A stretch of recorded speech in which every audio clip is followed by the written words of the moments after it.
Well, the topic of lying is a fairly big topic. It's said by various psychologists that the human race developed language so that it could lie more effectively. Sort of sounds right, doesn't it? We develop a complex set of concepts and ideas that allow us to lie to each other more efficiently. The lie is actually endemic. It manifests all the way through nature. Animals effectively lie to each other. I have two dogs. One of them will pretend to play, get the other one engaged, and then go and steal its food. It's quite funny to watch, but it's actually just a manifestation of the cheating, lying nature of nature.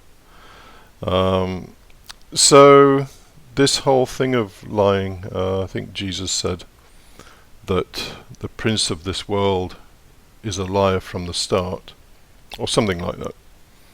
Well, what is the prince of this world? Well, I think the Gnostic Christians particularly might have a few things to say about that. But even if you don't want to go into that, you have to admit that the lie is the stuff of life. And in fact, it's very easy to know the truth, because everything is a lie. So all you have to do is invert what you're being told or what you've seen or the impressions that you're being given, and hey presto, you know what the truth is. So nature itself provides us with lots and lots of eye candy. Yeah, it's nice. Got some beautiful flowers outside my window. Very, very nice. But actually, if you invert that, what's going on? Well, basically it's a load of creatures all competing with each other, eating each other, competing for space, particularly plants, and lying to each other to effectively trap each other. You know, it's endless. So I want to look at three or four levels of lying. I want to look at lying as it manifests in society and religions and commerce. Then looking at lying as it might manifest in what you might call more intimate relationships with other people. And then lying, and this is the most important form really, lying to oneself. So let's talk about the commercial world. Now, you will almost certainly understand that marketing is the art of lying. So when you get marketing people together, what they are most interested in is understanding your psychology and then bending the message to your psychology, regardless of what the product is. So a very, very funny article recently about the private spaces in London. Well, they were public spaces. They're now becoming private spaces, and there's a bit of a hoo-ha about it. But basically there's a company called More London. It's a security firm that is now developing these private spaces where basically you have to either pay or you have to belong to some kind of residential area or something. So people can no longer just wander into these spaces. You know, they're parks and squares and so on. And they've called this security company that keeps people out of these spaces More London. It's just, yeah, I'm so grateful to these people. It's such a good laugh. But anyway, the commercial world is basically built on lies. And there's a discipline known as game theory, which applies not just to the world of commerce actually, but to military activities and to business activities. Game theory essentially assumes that people are going to lie to each other. Game theory is a fascinating topic actually. It assumes that people are going to lie, and then it works out the best strategies that each participant in a particular situation can take to optimize their position, assuming that everybody else and that they are lying. There's a whole pile of ideas like private information. So when somebody's selling you a second-hand car, for example, they probably know that the engine's about to drop out or the wheels are about to drop off or something. But you don't know that. They have private information. They can lie to you. And hey presto, they do. And so the world is set up so that all these individual creatures, all these, well, typically human beings, have private information that they can use to basically hoodwink each other, and hoodwink each other they do. It's just the nature of the game. So, in a commercial setting, we see businesses lying to customers. So, just another example. In the UK particularly, the broadband companies, the internet service providers, advertise up to 60 megabits per second, and then you speak to a whole load of people that are using it and they're getting 2 or 3. And the lying goes on endlessly, and people are suckered by it all the time. I mean, it's hard to deal with constant lies, but as I say, we really do know what the truth is. We just take what somebody says and invert it. So when they say up to 60 megabits per second, what we think in our mind is as low as 0 megabits per second, and then you're nearer to the truth.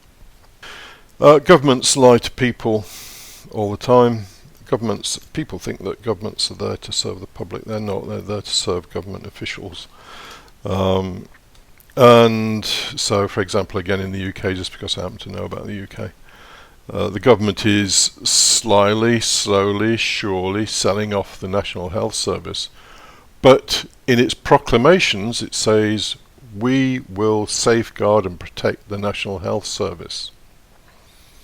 So the lies are endless, and as you may or may not be aware, depending on where you live, when people in England decided to leave the European Union, they were promised that the £350 million a month, I think it was, that goes to the European Union would be used for the NHS. I think it's either per month or per week.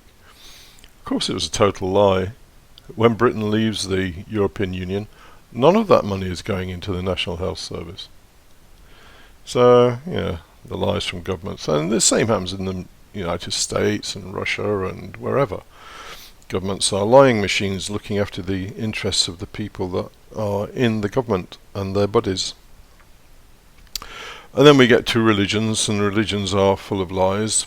Religions tend to work on the basis of rewards and punishments. So the idea is that if you follow a certain code, and the code usually involves paying money to and supporting a particular hierarchy, priests and bishops and whoever else.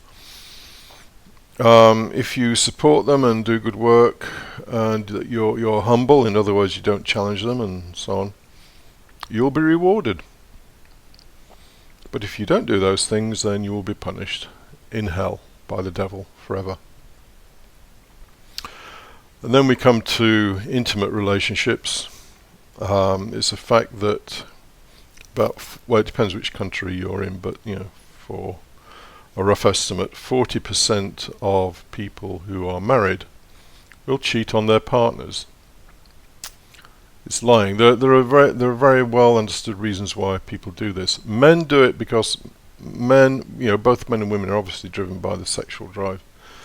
Men do it because the natural instinct in a man is to distribute his sperm as widely as possible. And so when a man's in a marriage and he's with one woman, then there's a very, very strong urge to go and have sex with other women. And for women, the urge is different. It basically boils down to wanting the best possible sperm. And if she sees a guy who looks like a bit of a stud, then maybe she'll be a bit tempted to get his more potent sperm. I know it all sounds very sort of mechanistic and biological, but that's the way it is. We hang romance around all that stuff. Romance is a big lie.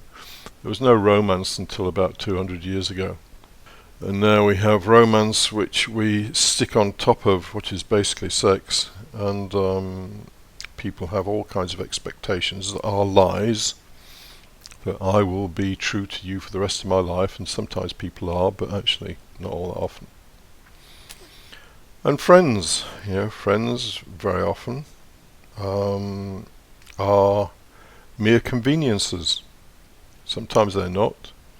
In fact, there's one saying, I can't remember where it comes from, but if in your life you've had one true friend, then you are blessed, and that is rare.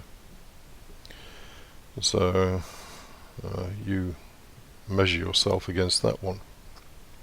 But let's talk about the most important of these ways in which we lie. Then we lie to ourselves. And in the wonderful book, The Conspiracy Against the Human Race, Thomas Ligotti asks a basic question. Is life okay? Now, if you say to somebody, are you okay? They're going to say yes. It's not socially acceptable to say no, except under dire circumstances.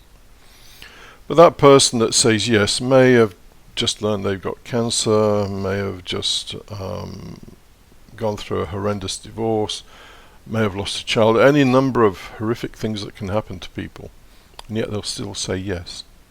And in their mind, most people not only lie to external agents, other people, but they will lie to themselves, and they will say, well, despite the fact that I'm going to be like a hamster in a wheel for the next 40 years, and despite the fact that a decade or two after that I'm going to die of some horrible disease, and despite the fact that all the people that I love, or many of them, will die around me, and despite the fact that it goes on, a third of the world is starving or hungry right now, and despite the fact, yada yada yada, life's okay.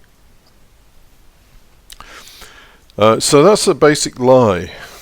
To say that life is not okay to yourself is sort of like it's like a volcanic eruption, and very, very few people would ever admit to themselves that that is the case, because there's too much at stake. They've invested so much in convincing themselves that life is okay, that to say it's not okay is basically to negate everything they've invested in. But actually, to say life is not okay is the start of a new life, oddly enough. But that's not the topic of this podcast, so I'll move on. So you find people pretending to be happy when they're sad. And I'm not talking about people actually pretending to the outside world. I'm talking about them pretending to themselves. People are so out of touch with their emotions. They do not know when they are sad and unhappy, and they pretend to be happy. I once heard again, I don't remember the name, but some woman talking about a walk down Wall Street or somewhere in New York, and she said her heart was broken because she looked at all the faces of the people, all pretending to be happy and enthused, and behind that you could see fairly transparently that they were all, or nearly all, desperately unhappy and desperate to get out. And that lie that one tells to oneself is cause a great deal of pain. Better just to admit that your lot is fucking awful, rather than just pretend that it's okay. At least if you admit what is wrong and what is causing you unhappiness, then you might be able to do something about it, which usually takes courage, maybe some kind of life change, but at least you can do something. And you find people pretending to consent to group behavior, for example, when they abhor it. You see it all the time. People from peer group pressure being persuaded effectively that they are going to enjoy some social occasion, and they pretend that they're enjoying it. It's well known that half the population of the world consists of introverts. These people don't like pissing about, in bars and all the rest of it. They're quite happy at home with a book or something. I know that people who are at home just happy with their own company, or maybe the company of, just the odd person, and maybe reading a book or whatever they want to do, are not consumers. And so, being an introvert is not a very attractive proposition from the point of view of the world of business and commerce. And hence, being an introvert is frowned upon somewhat. But actually, half the world are fucking introverts. They like their own company. But you'll find people cajoled into social activity that actually they don't want to engage in. But they convince themselves that they should do it because that's normal and they will enjoy it. And the fact that they don't is sort of besides the point. And finally we get to people pretending that buying stuff or romantic materialism, which I'll explain in a moment, is making them happy. It's the nature of stuff and romantic materialism that it's basically like a shot of heroin. It'll make you feel okay for maybe a day or two, or maybe a week, and then you need to go and get another shot.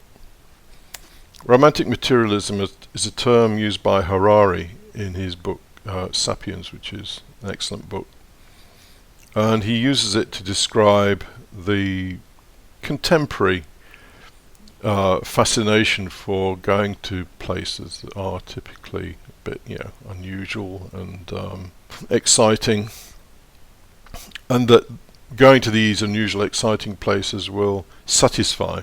Of course it doesn't. People go somewhere, it's a shithole. The lies have been piled upon them.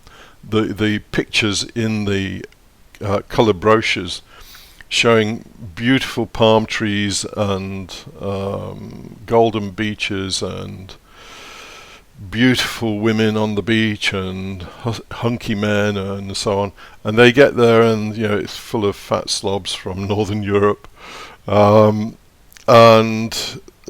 the golden beach has got oil stains on it, and there are high-rise hotels just behind the beach, and the palm trees have got a disease.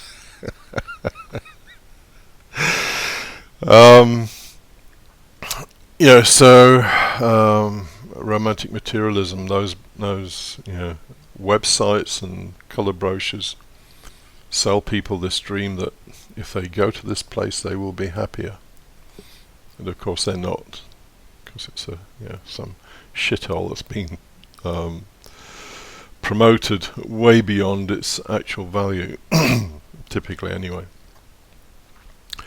So, as I'm sure you understand, the lie is the stock and trade of human activity, both in society, in religion, in commercial activities, in fairly personal relationships, and worst of all, lies to oneself.